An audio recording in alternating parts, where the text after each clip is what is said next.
وقال تبارك وتعالى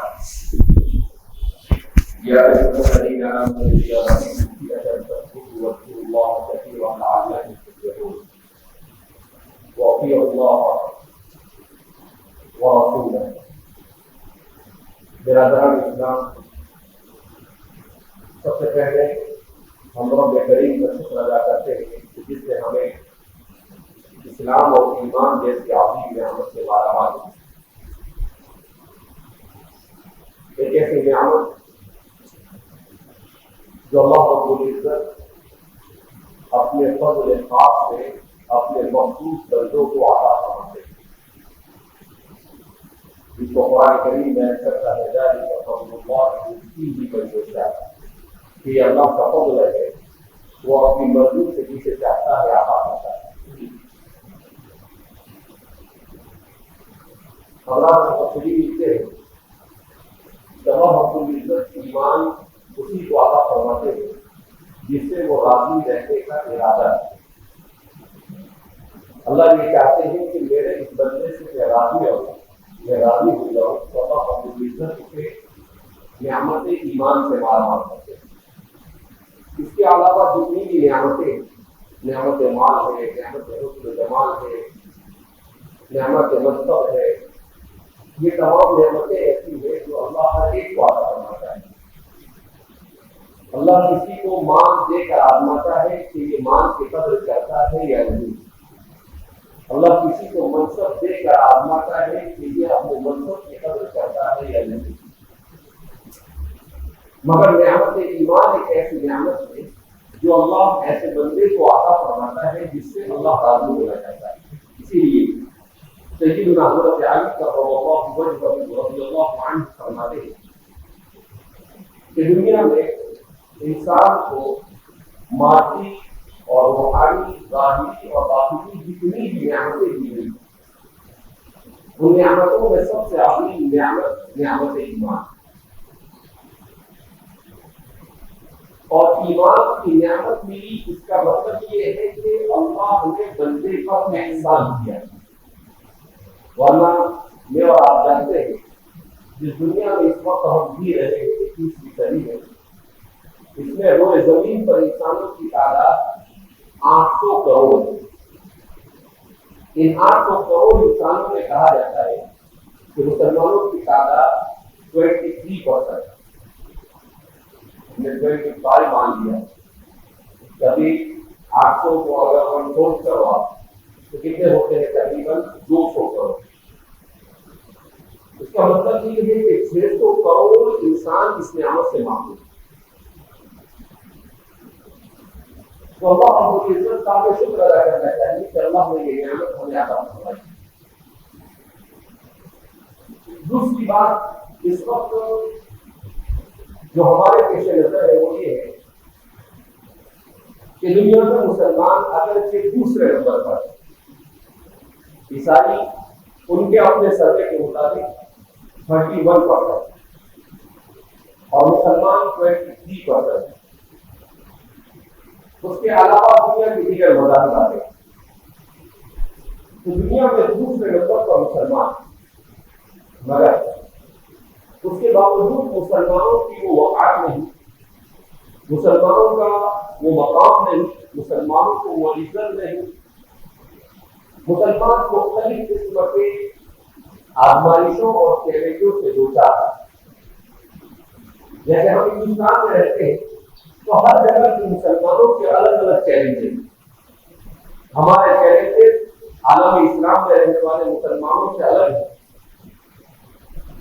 تو قرآن کریم کیونکہ ایک کتاب ہدایت جو ہر قسم کے انسانوں کے ہر طرح کے مسائل کا حل بیان کرتا ہے. تو میں نے سوچا کہ ہم ایسا سمجھتے ہیں کہ اس ملک میں ہم مائنورٹی ہیں، اقلیت ہیں. تو قرآن کریم مائنورٹی میں مسلمان ہو اور وہ عزت حاصل کرنا چاہے تو اس کا کیا فارمولہ دے سکتا ہے؟ تو میں نے قرآن کریم جو 2-3 آیت کریمہ میں پڑھی آپ کے سامنے، اس میں 2 چیزیں بیان کرنی ہے۔ سب سے پہلے تو یہ کہ مسلمانوں کے ذہن و دماغ میں ایک عقیدہ موجود ہونا چاہیے، اور دوسرے نمبر پر مسلمانوں کو اس ملک میں باوقار اور عزت کے ساتھ رہنے کے لیے قرآن کریم کے بیان کردہ 6 نکات اور 6 پوائنٹ پر توجہ دینی چاہیے، جس کو قرآن کریم نے صرف ایک ہی آیت کریمہ میں ہے۔ سب سے پہلا کانسیپٹ اور سب سے پہلا فارمولہ اور سب سے پہلی بنیادی چیز اس کو سمجھنے کی مجھے اور آپ کو ضرورت ہے، وہ یہ ہے کہ ہم لوگ زبان دھرتی کے مسلمان ہیں۔ سب سے پہلے ہمارے ذہن و دماغ کو یہ بات بیٹھنی چاہیے، جس کو قرآن کریم میں بیان کیا اللہ رب العزت نے وَمَن نَصْرُ إِلَّا مِنْ عِنْدِ اللَّهِ الْعَزِيزِ الْحَكِيمِ، کہ مدد تو اس اللہ ہی کی جانب سے ہوتی ہے، العزیز الحکیم، جو غالب ہے اور بڑی حکمت والا ہے۔ اس آیت کریمہ نے ہمیں ایک عقیدہ سکھایا، ہمیں ایک حقیقت اور ایک ریئلٹی بیان کی، وہ یہ کہ مدد یہ سوائے اللہ کے حقیقی معنی میں نصرت اور مدد اللہ کے علاوہ کسی کے قبضے قدرت نہیں۔ ان العزت للہ جمیعا، پوری کی پوری عزت کا مالک بھی کون ہے؟ اللہ۔ سلطنت اور بادشاہت دینا یہ بھی کس کے ہاتھ میں ہے؟ اللہ کے ہاتھ میں۔ روزی کو کم اور زیادہ دینا یہ بھی کس کے ہاتھ میں ہے؟ اللہ کے ہاتھ میں۔ یہاں پر قرآن کریم نے ایک اس بات کو بیان کیا کہ وَمَن نَصْرُ إِلَّا مِنْ عِنْدِ اللَّهِ الْعَزِيزِ الْحَكِيمِ، کہ حقیقی نصرت اور مدد سوائے اللہ کے کسی اور سے آپ کو حاصل نہیں ہو سکتی۔ اس کے بعد قرآن کریم نے ایک جگہ پر وَلَقَدْ نَصَرَكُمُ اللَّهُ بِبَدْرٍ وَأَنْتُمْ أَذِلَّةٌ کہہ کر مائنورٹی کے بارے میں بیان کیا، تو قرآن کہتا ہے وَلَقَدْ نَصَرَكُمُ اللَّهُ بِبَدْرٍ، اور تحقیق کہ اللہ رب العزت نے تمہاری مدد کی۔ کہاں پر؟ مقام بدر پر۔ وَأَنْتُمْ أَذِلَّةٌ، ذرا حالہ کہ تم مائنورٹی میں۔ اذلۃ کا ترجمہ ہمارے مسلم دو طرح سے کرتے ہیں، اذلۃ ای اقلیت، یعنی تم بہت تھوڑے ہو، اور اذلۃ کا دوسرا ترجمہ کیا ہے؟ یعنی تمہاری کوئی زیادہ وقت دشمن کی آنکھوں میں نہیں، وہ ایسا سمجھتا ہے کہ تم کچھ نہیں۔ تو قرآن کریم ایسے الفاظ کا انتخاب کرتا ہے جس سے کسی بھی چیز کو ہر ذاتی سے اگر انسان پڑھتا ہے تو اس کے سامنے ایک حقیقت کھلتا ہے۔ تو ہم بولتے ہیں اصل حاضر کے بعد ہمارے کبار مفسرین نے آیت کی روشنی میں بیان کیا کہ اس میں قرآن کریم نے یہ بیان کیا کہ تم اقلیت میں تھے مگر اس کے باوجود تمہاری اللہ رب العزت نے مدد کی۔ اب سوال یہ پیدا ہوتا ہے کہ اللہ نے مقام بدر میں جبکہ مسلمان 313 تھے اور کفار ان سے 3 گنا زیادہ، 1 2 اور 3، یعنی اگر وہ 3 گنا سے بھی زیادہ تھے اور پوری طاقت سے لیس تھے، ہر قسم کی چیزیں ان کے پاس پائی جاتی، مگر اس کے باوجود بھی وہ مسلمانوں کے سامنے ٹک نہیں سکے، وہ مسلمانوں کا مقابلہ نہیں کر سکے۔ تو فرماتے ہیں کہ قرآن کریم نے دوسری آیت کریمہ میں حضرات صحابہ کو کیوں مدد ہوئی اسے بیان کیا۔ قرآن کریم کا بیان کرتا ہے یا ایھا الذین آمنوا اذا لقیتم فئۃ فاثبتوا، یا ایھا الذین آمنوا ایمان لاؤ اذا لقیتم فئۃ، جب تمہارا کسی سے مقابلہ ہو جائے کسی جماعت سے۔ قرآن کریم کا جو اسلوب بیان ہے یہاں پر بڑا بہت طلب ہے کہ قرآن کریم نے فئۃ کا استعمال کیا، یعنی چونکہ اللہ مسلمان کے ساتھ ہے تو مسلمان کے مد مقابل دنیا کی کتنی ہی بڑی طاقت کیوں نہ ہو، مسلمان اس کو چھوٹا سمجھ کر ہی دے، اس کے لیے وہ فئہ ہی ہے، وہ اس کے لیے لشکر نہیں ہے۔ فوج کا لفظ، لشکر کا لفظ قرآن نے استعمال نہیں کیا جبکہ وہ بڑی فوج تھی۔ تو قرآن کہتا ہے جب تمہاری مدبھیڑ ہو جاوے، تمہارا مقابلہ ہو جاوے کسی بھی جماعت سے دنیا میں کسی بھی زمانے میں، کیونکہ قرآن کریم صرف نبی کریم صلی اللہ علیہ وسلم کے زمانے کے لیے نازل نہیں ہوا، یہ قیامت تک آنے والے انسانوں کے لیے نازل ہوا۔ تو اب قرآن کریم جو خاموشی کو بیان کیا وہ سب سے پہلا بیان کیا کہ تم ثابت قدم ہو جاؤ، واذکروا اللہ کثیرا لعلکم تفلحون، اور تم کثرت سے اللہ کا ذکر کرو تاکہ تم کامیاب ہو جاؤ۔ واطیعوا اللہ ورسولہ، اور تم اللہ اور اس کے رسول کی اطاعت کرو۔ ولا تنازعوا فتفشلوا وتذهب ريحكم، اور تم آپس میں اختلاف کا شکار نہ ہو جاؤ کہ تمہاری طاقت منتشر ہو جائے۔ واصبروا، اور تم صبر سے کام لو۔ ولا تكونوا كالذين خرجوا من ديارهم بطرا، اور تم لوگوں کے جیسے نہ ہو جاؤ جو تکبر کے ساتھ اپنی بستیوں سے نکلے۔ تو فرماتے ہیں کہ اصحاب بدر اور بدر میں کامیابی کا یہ فارمولہ قرآن کریم نے بیان کیا کہ حضرات صحابہ نے اس فارمولے پر عمل کیا تو وہ اسباب کی قلت کے باوجود غالب آ گئے۔ کیوں اسباب کی قلت کے باوجود غالب آ گئے؟ اس لیے کہ سب سے پہلی جو چیز ان کے پاس تھی وہ موجود تھی، اور وہ ثبوت کہ تم ثابت قدم ہو جاؤ۔ کیا مطلب ثابت قدم ہونے کا؟ ثابت قدم ہونے کا مطلب یہ ہے کہ مسلمان کو اپنے ایمان کو مضبوط بنا کر اپنے ایمان پر اس طور پر جم جانا کہ دنیا کی کوئی طاقت اور دنیا کی کوئی بھی نعمت اسے اپنے ایمان سے متزلزل نہ کر سکے۔ آج جس ملک میں ہم زندگی گزارے یہاں پر ہمارے بڑے چہرے، سب سے پہلا چہرے ہمارے لیے ثابت قدمی تھا۔ ابھی کچھ دنوں پہلے میں سن رہا تھا اس پروگرام کو، اس پروگرام میں ایک مفتی صاحب ہے اور ان کے ساتھ دو لوگوں کا مناظرہ ہو رہا ہے۔ اب وہ دونوں کون لوگ ہیں؟ تو کہا کہ وہ دونوں وہ لوگ ہیں جو اسلام سے محروم کر دیے، یعنی مسلمان تھے اور اسلام کو چھوڑ کر کفر کو اختیار کیا۔ اب ان کے ساتھ جو بحث ہو رہی ہے تو اس بحث میں ایک آدمی یہ کہتا ہے جو مرتد ہو گیا ہے، وہ یہ کہتا ہے کہ قرآن اللہ کا کلام نہیں۔ کیا کہتا ہے؟ قرآن اللہ کا کلام نہیں، جبکہ قرآن اللہ کا کلام ہے۔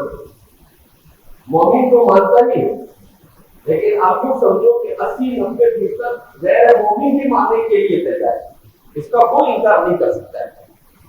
ایسی زبردست کتاب ہے کہ ہر زاویے سے جب اس کے اوپر کام ہوا تو سمجھ میں آیا کہ اللہ رب العزت نے ایک ایسی کتاب نازل کی جس میں ہر قسم کے طبیعت لکل شیء، علامہ سیوطی فرماتے ہیں کہ قیامت تک آنے والے انسان کے فکری، انسان کے فکری، انسان کے سائنسی ہر طرح کے مسائل کو قرآن نے بیان کیا ہے۔ صرف دو شرط ہے، ایسا علم تمہارے پاس ہونا چاہیے اور ایسی صلاحیت تمہارے پاس ہونی چاہیے کہ تم اسے سمجھ سکو۔ اب ایسی وقت کتاب، اس کتاب کے بارے میں ایک وہ آدمی جو 60 سال کا ہے، اسلام چھوڑ کر جا چکا ہے، وہ کہتا ہے کہ یہ اللہ کی کتاب نہیں۔ کہا کیوں اللہ کی کتاب نہیں ہے؟ کہا اس لیے اللہ کی کتاب نہیں ہے کہ اس میں اللہ نے کہیں پر ایسا نہیں کہا ہے کہ یہ میری کتاب ہے۔ اللہ نے کہیں پر ایسا نہیں کہا کہ یہ میری کتاب ہے، حالانکہ یہ سراسر جہالت ہے، حماقت ہے، بیوقوفی ہے۔ کیوں؟ تاکہ اللہ نے یہاں پر ہر جگہ پر اپنے کو تھرڈ پرسن یعنی ضمیر غائب کے ذریعے سے بیان کیا ہے۔ وہ اللہ اور کہا جو رائٹر ہوتا ہے اسے یہ کہنا چاہیے کہ یہ میں ہوں. قرآن کریم میں 10 مقامات پر ہے اِنَّا أَنزَلْنَاهُ قُرْآنًا عَرَبِيًّا، ہم وہ ہے جس نے قرآن کو آپ کی زبان میں نازل کیا. کتاب انزلناه الیک، ایک ایسی کتاب جس کو ہم نے تم پر نازل کی محمد عربی صلی اللہ علیہ وسلم. تو 10 مقامات کو قرآن کریم میں بات بیان کیا، مگر اس میں پڑھائی نہیں ہوگا یا جب آدمی کے ذہن میں ایک منفی سوچ بیٹھ جاتی ہے، مرغوب ہو جاتا ہے، اس کو ایک چیز کو ریفیوز کرنا ہے، اسے قبول نہیں کرتا ہے، تو وہ اسی طریقے سے بات کرتا ہے. اور وہ مفتی صاحب اسے کہہ رہے ہیں کہ آپ نے جو فارمولا بیان کیا ہے یہ فارمولا کس نے بتلایا ہے، اس کا ایک ریفرنس دے دو، ایک حوالہ آپ دے دو. وہ 2-2.5 گھنٹے تک کے اس کا کوئی ریفرنس اور حوالہ دے سکا نہیں. مجھے ایک بات کو پورا سمجھنے سننے کے بعد میری بات نہیں سمجھ میں آئی کہ یہ انسان کی معمولی ہے کہ انسان جب اکثریت کی طاقت کو، قوت کو دیکھتا ہے اور اپنا کوئی مفاد اس سے وابستہ ہو جاتا ہے تو پھر وہ اس طرح کی حرکت پر آمادہ ہوتا ہے. جبکہ مسلمانوں سے سب سے پہلے جس چیز کا مطالبہ ہے وہ یہی ہے کہ ثابت قدم ہو جائے، کہ مسلمان کو ایمان پر ثابت قدم رہنا ہے. اور مسلمان ایمان پر ثابت قدم کیسے رہ سکتا ہے؟ تو ایمان پر ثابت قدم رہنے کے لیے قرآن کریم آگے اس کے مضمون کو بیان کرتا ہے فاذکروا اللہ کثیرا، کہ تم کثرت سے اللہ کا ذکر کرو. اور چونکہ انسان یہ سوچتا ہے کہ کیوں اللہ کا ذکر کرو، قرآن کے فوراً اس کے نتیجے کو کون بیان کیا، حالانکہ قرآن کریم بیان نہیں کرتا لیکن پھر بیان کیا لعلکم تفلحون، تاکہ تم کامیاب ہو. تو قرآن کریم میں بیان کرنا چاہتا ہے کہ یہ جو حالات ہے حضرات صحابہ پر بھی آئے. حضرات صحابہ کو مکہ مکرمہ میں جھگڑا ستایا گیا، حضرت بلال کو ستایا گیا، حضرت خبیب کو ستایا گیا، حضرت خباب بن الارت کو ستایا گیا، مگر کسی صورت میں انہوں نے ایمان سے اپنے رشتے کو کمزور نہیں ہوئے. وہ ثابت ختم ہے. حضرت بلال کو اوپر ریت میں بٹھا دیا جاتا تھا اور ان پر روشنی پتھر رکھ دیا جاتا تھا. وہ فرماتے ہیں کہ کئی مرتبہ مجھے ایسا ہوا کہ میری جان کیا ہو جائے گی، نکل جائے گی، مگر جب میں اپنی زبان سے احد اللہ ایک ہے کا لفظ نکالتا تھا تو مجھے ایک قسم کی طاقت محسوس ہوئی. بلال فرماتے ہیں کہ مجھے جسم کی طاقت اور انرجی محسوس ہوتی تھی، مجھے ایسا لگتا تھا کہ اب میں صبر کر سکتا ہوں. تو یہ اللہ کے ذکر کی طاقت. اسی لیے قرآن کریم کہتا ہے الا بذکر اللہ تطمئن القلوب، کہ اللہ کے ذکر سے اطمینان قلبی حاصل ہوتا ہے. تو اللہ کا ذکر کہ ہمارے بہت ساری بیماریوں کا علاج ہے، مگر سب سے بڑا مسئلہ یہ ہے کہ اس وقت امت اگر سب سے زیادہ کسی چیز سے غافل ہے تو وہ ذکر اللہ کا. ذکر اللہ کا مطلب یہ نہیں ہے کہ آپ تصویر لے کر مسجد میں بیٹھ کر اپنا کرتا ادا کرتے ہو، نہیں. ذکر اللہ کا مطلب یہ ہے کہ آپ وقت پر نماز ادا کرو خشوع اور خضوع کے ساتھ. ذکر اللہ کا مطلب یہ ہے کہ آپ اللہ سے دعا کرو. ذکر اللہ کا مطلب یہ ہے کہ آپ ہر موقع کی مضمون دعاؤں کا اپنے آپ کو عادی بنو. آپ گھر چلی گئے تو آپ اللہ کے رسول صلی اللہ علیہ وسلم سے دعا سکھائے، بسم اللہ آمنت باللہ واقسمت باللہ وتوکلت علی اللہ ولا حول ولا قوة الا باللہ اللهم انی اعوذ بک ان اذل او اضل او اضل او اضل او اظلم او اظلم او اجهل او يجهل عني رب اغفر لي مدخل صدق واخرجني مخرج صدق واجعلني من لدنك سلطانا نصيرا. حدیث پاک میں آتا ہے، حدیث صحیح ہے کہ نبی کریم صلی اللہ علیہ وسلم نے ارشاد فرمایا کہ جب بندہ گھر سے نکلتا ہے اور اس دعا کو پڑھتا ہے، یہ بہت بڑی دعا ہے. آپ کہیں کہ مولانا آپ کو یاد ہو گئی، ہم یاد کرتے بیٹھے گئے تو اس کا 2 طریقہ ہے. ایک تو یہ کہ اس کو آپ اپنے گھر کے دروازے پر لگا دو. ایسا ضروری نہیں کہ آپ اوپر اسے یاد کرو، جب اپنی گئے تو اسے پڑھ لیا. اور اگر پوری نہیں بھی پڑھ سکتے ہیں تو اس کو شارٹ میں جس میں بیان کیا ہے، ہم لوگ شارٹ کٹ زیادہ ڈھونڈتے ہیں. تو اللہ کے رسول نے بسم اللہ میں آمنت باللہ وتوکلت علی اللہ ولا حول ولا قوة الا باللہ اتنا بھی آپ نے پڑھ لیا.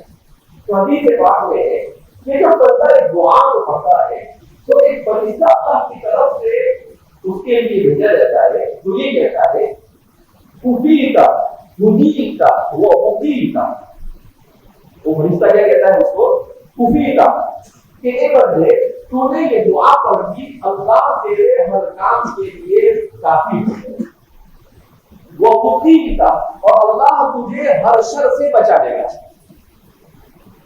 وہ مدیتا اور تو صحیح راستہ ہی دکھائے گا۔ اب چھوٹا سا اتنا سامان چھوٹا سا صرف گھر سے نکلتے وقت 20 سے 25 سیکنڈ لگے گا کوئی دعا کرنے، لیکن انسان کتنے سارے مواقع کو حاصل کرتا ہے، مگر ہمیں اللہ کی عادت نہیں، تو ہم گھر سے نکلیں گے گھر والوں کو غصہ ہوتے نکلیں گے، بچوں کو غصہ ہوتے ہوئے نکلیں گے، لیکن اللہ کے ذکر کے ساتھ اور آپ جب تک کہ گھر پر واپس نہیں آئیں گے وہاں تک کہ اللہ آپ کی عزت کی حفظ و امان میں جب گھر میں آئے اللهم إني أسألك خير الأمة وخير المخرج بسم الله ولدنا وبسم الله خرجنا وعلى ربنا توكلنا، میں اپنا تجربہ بتاتا ہوں کہ اگر آپ نے گھر میں آنے جانے کی دعا کو پڑھا تو آپ کا گھر ایسا سکون اور مقام اور خوشیوں والا بن جائے گا کہ آپ خود تعجب کریں گے کہ یہ ساری برکتیں میرے گھر میں کہاں کوئی گھر میں گھر نہیں، کوئی آپس نہیں، بلا نہیں، آپ کے بچوں کے ساتھ بھی گھروں والوں کے ساتھ بھی ایسے اس کے اثرات آپ ایک مرتبہ ایک مہینہ اس پر عمل کر کے دیکھیے، آپ کو اس کے کیسے فوائد اور ثمرات ملتے ہیں۔ تو قرآن کریم اسی کو بیان کرتا ہے کہ انسان کیسے بھی حالات ہو وہ اللہ کے ساتھ اس کا رشتہ کیا ہونا چاہیے، مضبوط ہو، اور اللہ کے ساتھ رشتہ مضبوط ہوتا ہے اس سے اللہ کا ذکر کریں، اللہ کا ذکر کریں۔ تو اس لیے مسجد میں آئے تو مسجد میں آنے کی دعا، مسجد سے نکلے تو وہ دعا، بیت الخلا میں گئے تو اس کی دعا، بیت الخلا سے نکلے تو وہ دعا، چھوٹی چھوٹی دعائیں ہیں۔ اس کے لیے میں نے ایک طریقہ یہ بھی اختیار کیا تھا کہ میں نے ایسی سب دعاؤں کے اسپیکر لگائے، میرے گھر پہ تو لگائے، ہمارے بہت سارے دوستوں کو بھی کیا، تو انہوں نے بھی کہا کہ ہم کو بڑے موبائل حاصل ہوئے، تو جہاں کی جو دعا ہے وہاں پر لگا دی جائے، آدمی جب بھی وہ کام کرے اس دعا کو دیکھ کر کیا کہتے ہیں پڑھ دے گے، تو بار بار پڑھنے سے یاد بھی ہو جائے گی اور اس کے خیر برکت بھی کیا ہوگی، حاصل ہوگی۔ اسی طریقے سے قرآن کریم کی تلاوت یہ بھی ذکر اللہ کے اندر میں کیا ہے، داخل ہے۔ وہ کے جو مسلمان ان مسلمانوں کی کامیابی کا راز کسی میں عظمت عبدالملک بن مروان بہت بڑا مسلمان خلیفہ گزرا ہے خلافت امیہ، اس کے بارے میں آتا ہے کہ وہ مسلمان بادشاہ تھا، دنیا کے تقریباً 60% حصے پر اس کی حکمرانی، مگر اس کے باوجود ہر 3 دن میں قرآن سمجھتا، ہر 3 دن میں ایک قرآن سمجھتا۔ یعنی القطان بہت بڑے بہت گزرے، ان کے بارے میں آتا ہے کہ روزانہ رات میں ایک قرآن سمجھتا۔ امام احمد البہری وہ ہمیں محدث گزرے ہیں، وہ فرماتے ہیں کہ ان کا معمول کا روزانہ 15 پارے تلاوت کرتے۔ حضرات صحابہ کے یہاں پر قرآن کریم کی تلاوت کا ایک طریقہ تھا کہ بہت سارے صحابہ روزانہ قرآن پڑھتے تھے، جو تھوڑے سے مشغول ہوتے تھے وہ 3 دن میں قرآن پورا کرتے تھے، اور جو بہت مشغول ہوتے تھے وہ ہفتے میں پڑھتے، لیکن ہفتے سے زیادہ قرآن کریم کو لے جانا کہ ان کے یہاں پر متصور ہی، اور ہمارے یہاں سالوں میں بھی قرآن پڑھتے۔ تو قرآن کریم اللہ کا کلام ہے، جب بندہ قرآن پڑھتا ہے تو وہ گویا کہ اللہ سے ہم کلام ہوتا ہے، اللہ سے بات کرتا ہے، اور جب وہ اللہ سے بات کرتا ہے تو ظاہر سی بات ہے اس کی واقعات کا نظریہ کیا ہے، یقین ہے۔ اس لیے ہمارے لیے ضرورت اس بات کی ہے کہ ہم اپنے آپ کو ذکر اللہ سے وابستہ کریں، ہم اپنے آپ کو قرآن کے ساتھ وابستہ کریں، اپنے گھر میں قرآن کا معمول بنائیں۔ ہمارے گھر میں معمول ہے روزانہ صبح میں فجر سے پہلے اٹھ کر ہر آدمی کو ایک بار کم سے کم دن میں پڑھنا ہی، لیکن قرآن الفجر کان مشہودا حدیث میں آتا ہے، قرآن کریم کہتا ہے کہ جب فجر میں قرآن پڑھا جاتا ہے تو ملائکہ آ کر جمع ہو کر اس قرآن کو پڑھتے ہیں، اور وہ ملائکہ آئے تو کتنی رحمتیں ملیں۔ لہذا ہمارے گھروں سے قرآن کریم ہم نے اپنے بچپن میں دیکھا کہ ہر گھر سے قرآن کو پڑھنے کی آواز آتی ہے، لیکن آج ختم ہو گئی، فجر کی نماز بھی نہیں پڑھتے ہم لوگ، رات میں 1-2 بجے تک 3 بجے تک اپنے مجلسوں میں رہتے ہیں، اور پھر اس کے بعد فجر کی غائب اور قرآن کی تلاوت کی غائب، جس سے بڑی نحوستیں ہمارے معاشرے میں درد آئی ہیں۔ لہٰذا ضرورت اس بات کی ہے کہ ہمارا معاشرہ اپنے آپ کو اللہ کی کتاب سے وابستہ کرے اور آپ کو پڑھنے کی کوشش کرنا چاہیے۔ بعض لوگ یہ کہتے ہیں کہ سمجھ میں نہیں آتا، ایسا پڑھ کر کیا فائدہ؟ دیکھو، قرآن کریم کو سمجھ کر پڑھنا ایک بڑی عبادت ہے، مگر بغیر سمجھے اسے پڑھنا ایک مستقل عبادت ہے۔